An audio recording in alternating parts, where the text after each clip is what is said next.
Assalamualaikum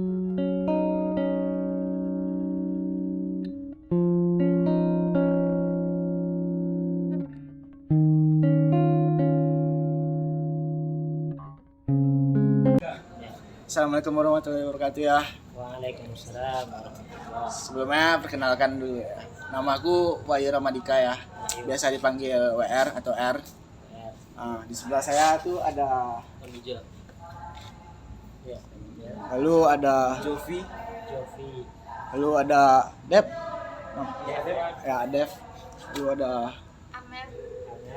dan Yes. sebelum masuk ke wawancara nih ya, kami kan perlu tahu juga kan apa namanya, ayah itu siapa, namanya ayah itu dikenal sebagai apa gitu, dan teman-teman di kelas nanti pengen tahu juga lah gitu ya. Boleh lah perkenalkan diri ya. Assalamualaikum warahmatullahi wabarakatuh. Waalaikumsalam warahmatullahi wabarakatuh. Ayah nama Purnawarman. Di Muhammadiyah, aktif di Muhammadiyah Kota Pekanbaru, dan khususnya saat ini di cabang Sukajadi, jadi pimpinan cabang Sukajadi ya. Ayah di PCM ini sebagai sekretaris PCM. Ketuanya Bapak Dr. Nasrul Azmi. Yaitu tinggal beliau di belakang Umri kampus ini, kampus Dahlan ya. Selain itu, ayah juga merupakan anggota Majelis Tabligh. Majelis Tabligh, khususnya KMM, Korp Mubalik Muhammadiyah. Jadi yang ngisi kajian khutbah di lingkungan masjid, musala Muhammadiyah atau madrasah Muhammadiyah biasanya. Dan khusus juga di tempat ini, komplek Muhammadiyah Jalan Nangka ini kan. Kita ada panti di sini, ada masjid, dan MTS di sini ya. Ada ruko-ruko Muhammadiyah. Ayah diamanahi juga untuk mendampingi ibadah adik-adik anak panti di sini ya.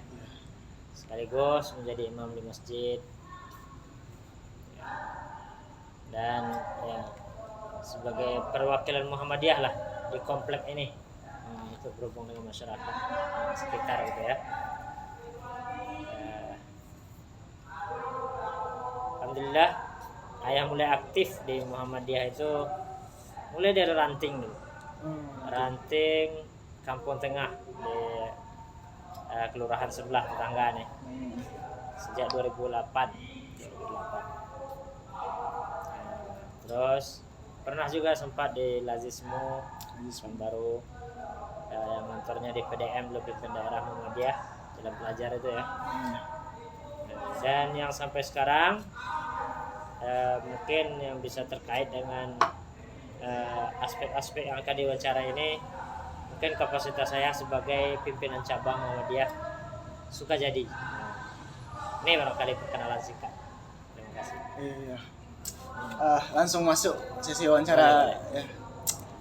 Dan yang pertama itu kami ingin tahu kenapa Muhammadiyah itu harus diperkenalkan di masyarakat Indonesia. Jadi Muhammadiyah perlu memang diperkenalkan ke masyarakat ya, khususnya Islam di Indonesia. Bahkan tidak malah di Indonesia aja, di luar negeri pun Muhammadiyah berkembang. Universitas Muhammadiyah ada di Malaysia dan mau dibuat di Australia.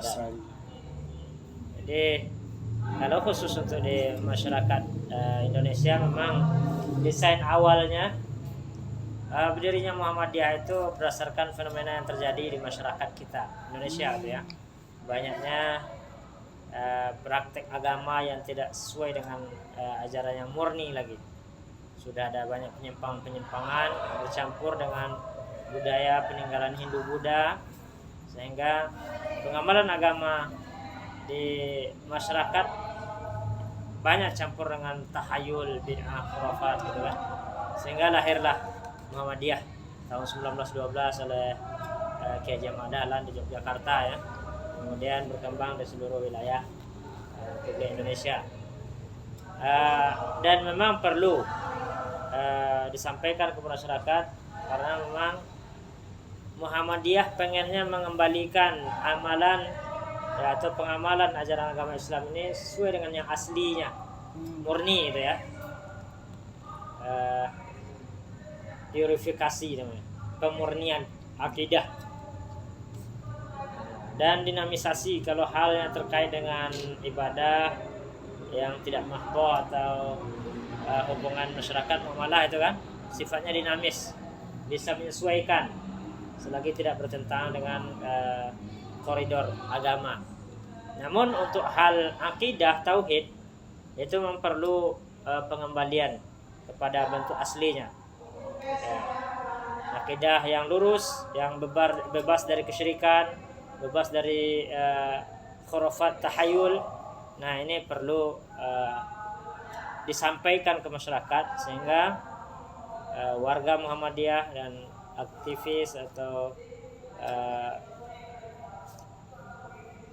pejuang-pejuang ya, memperjuangkan syariat yang murni, warga Muhammadiyah perlu mengenalkan inilah model ajaran agama yang sebenarnya bersumber dari Nabi SAW. Jadi perlu dikenalkan, karena kalau tidak dikenalkan, masyarakat menganggap sesuatu yang sebenarnya bukan agama tapi dianggap sebuah agama. Nah, ini yang banyak berkembang di masyarakat. Namun dengan adanya Muhammadiyah, warga Muhammadiyah yang mengamalkan, pimpinan Muhammadiyah yang berupaya memperjuangkan, begitupun mubaliknya, sehingga mulai agak terang. Ini sebenarnya ternyata bukan sebuah agama, maka ditepis. Ya. Nah, kali itu pentingnya Muhammadiyah, karena dia tujuan Muhammadiyah itu memang menjunjung tinggi ajaran Islam ini ya, agar terwujud ya masyarakat Islam yang sebenar-benarnya gitu. Intinya itu ya. Lalu bagaimana dengan struktur wilayah ini ya? Oke, Struktur Muhammadiyah. ya. Kalau kita bicara di wilayah ini, mungkin kita beranjak dari bawah ya. Iya. Di lingkungan Sukajadi ini ada 6 ranting ya, pimpinan ranting Muhammadiyah ada 6 ya. Di per kelurahan. Ada yang satu kelurahan 2 ranting, ada malah kelurahan yang ada di Sukajadi ini yang belum ada rantingnya. Jadi pemerataannya masih belum seimbang dengan bagian kelurahan ya. Itu ranting. Sedangkan di skop kecamatan Sukajadi, maka kita pada cabangnya. Nah, inilah kita satu cabang kan. Pimpinan cabang Muhammadiyah Sukajadi. Di pimpinan cabang Muhammadiyah Sukajadi ini ada 11 pimpinan, 11 orang pimpinan. Ketua, sekretaris, bendahara. Kemudian ada bidang yang konsen di bidang dakwah, yaitu majelis tablighnya. Ada yang konsen di bidang pendidikan, di dasmennya ada yang untuk pembinaan cabang dan ranting ya, itu ada LPCR, Lembaga Pengembangan Cabang dan Ranting, dan ada juga majelis ekonominya. Untuk struktur bisa dianggap memadai strukturnya.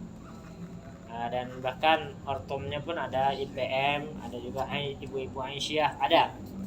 Nah, cuman barangkali aktivitasnya yang masih belum maksimal. Kalau untuk struktur memadai, cukup ya. Seperti halnya struktur yang standar di pimpin daerah Muhammadiyah, ada di wilayah Muhammadiyah ya. Ya sesuai kebutuhan kita lah. Kalau di wilayah tentu ya kebutuhannya lebih banyak juga cabang majelis atau lembaganya yang ada. Cuma kita di cabang Sukajadi, pimpin cabang Muhammadiyah Sukajadi ya, selain pimpinan inti, ketua, sekretaris, bendahara, ada yang membidangi ya pendidikan, dakwah, ada pengembangan cabang ranting, ada yang bidang ekonomi gitu ya, dan juga ya, pembinaan ortom yang ada IPM dan Aisyah. Nah ini barangkali. Nah, ini kan ya di cabang Sukajadi ini tentunya ada program-program ya kan ya. Ya. Nah, tentunya kan ada kendala tuh ya. Iya ya. Apa aja kendalanya tuh ya? Baik. Pertama sampaikan programnya dulu ya. Iya. Ya. Alhamdulillah program di Muhammadiyah Sukajadi ini wirid rutin. Nah, wirid pengajian ya. Iya, iya. Pengajian itu kadang melaksanakan di masjid kita, tempat di sini ada Masjid Taqwa Muhammadiyah Komplek Panti ini ya. Kadang dilaksanakan di Masjid Al-Fida dan kadang-kadang dilaksanakan dari rumah ke rumah pimpinan yang ada. Nah, ini berjalan. Yang lancarnya memang sebelum COVID, itu rutin. Bahkan sebelum-sebelumnya lagi bisa laksanakan 2 kali sebulan. Nah, tapi akhir-akhirnya sekali sebulan tetap dipertahankan agar terlaksana kegiatan kajian itu ya. Kemudian masjid yang ada di Komplek Panti ini juga diamanahkan kepada pimpinan cabang Muhammadiyah untuk memakmurkannya. Mulai dari pembenahannya, kemarin ada pembangunan gitu ya, serta imarohnya ya, aktivitas di masjid ini. Tentu sholat berjamaah, termasuk pembinaan terhadap adik-adik kita di panti ini juga dipusatkan di masjid. Ini artinya pimpinan cabang Muhammadiyah juga menghandle amal usaha selain kegiatan wirid rutin bulanannya. Sedangkan kendalanya memang untuk bisa aktif secara keseluruhan itu agak sulit. Salah satu faktornya barangkali pimpinan Muhammadiyah Sukajadi itu rata-rata banyak yang senior ya, udah lanjut usia. Karena memang awalnya Muhammadiyah memang pusatnya di Sukajadi gitu kan, jadi udah orang-orang lama. Karena yang baru-baru itu tidak banyak, yang usia masih muda itu tidak banyak. Nah, itu salah satu penyebab agak kurang bisa sempurna. Kalau pas kegiatan itu kadang tidak semua bisa aktif, ada aja kendala. Yes, masalah pribadi lah gitu kan. Sedangkan untuk yang lainnya, untuk bisa konsen di amal usaha, contohnya ada kita punya masjid ini kan perlu tiap hari. Namun masing-masing pimpinan juga punya aktivitas di tempat lain masing-masing gitu kan, sehingga tidak bisa juga sering untuk bisa menghadapi bersama. Memang secara parsial dibagi tugas gitu kan. Nah, mungkin saya diamanahkan di sini lebih konsen, yang lain barangkali di bagian sosialnya dan sebagainya. Seperti itu ya. Barangkali ada teman-teman yang ingin bertanya. Selagi ayah masih bisa nih, tanya lah. Nah, udah. Bagaimana harapan untuk kedepannya? Baik. Harapannya memang kita ingin ya Muhammadiyah Sukajadi ini berkembang gitu ya. Struktur yang ada hendaknya optimal. Kalau ada majelis ekonomi, hendaknya betul-betul bisa menggerakkan bidang ekonomi. Ya, ekonomi bermasjid-masjid bisa juga gitu kan. Dulu sebelumnya sempat ada punya kios-kios depan jalan sana ya. Nah, sekarang udah dibongkar, itu dijadikan lingkungan MTS untuk lebih indahnya lagi. Tentu ada ide-ide selanjutnya, barangkali punya usaha yang lain gitu kan, di bidang ekonomi. Kemudian cabang ranting hendaknya betul-betul ya semua kelurahan yang ada lengkap rantingnya, juga berikut dengan kegiatan rutinnya gitu ya. Nah, sehingga harapan yang lebih khusus itu kepada ya generasi muda inilah, pelanjut ya, mahasiswa umri juga diharapkan agar mulai mengetahui lebih dalam.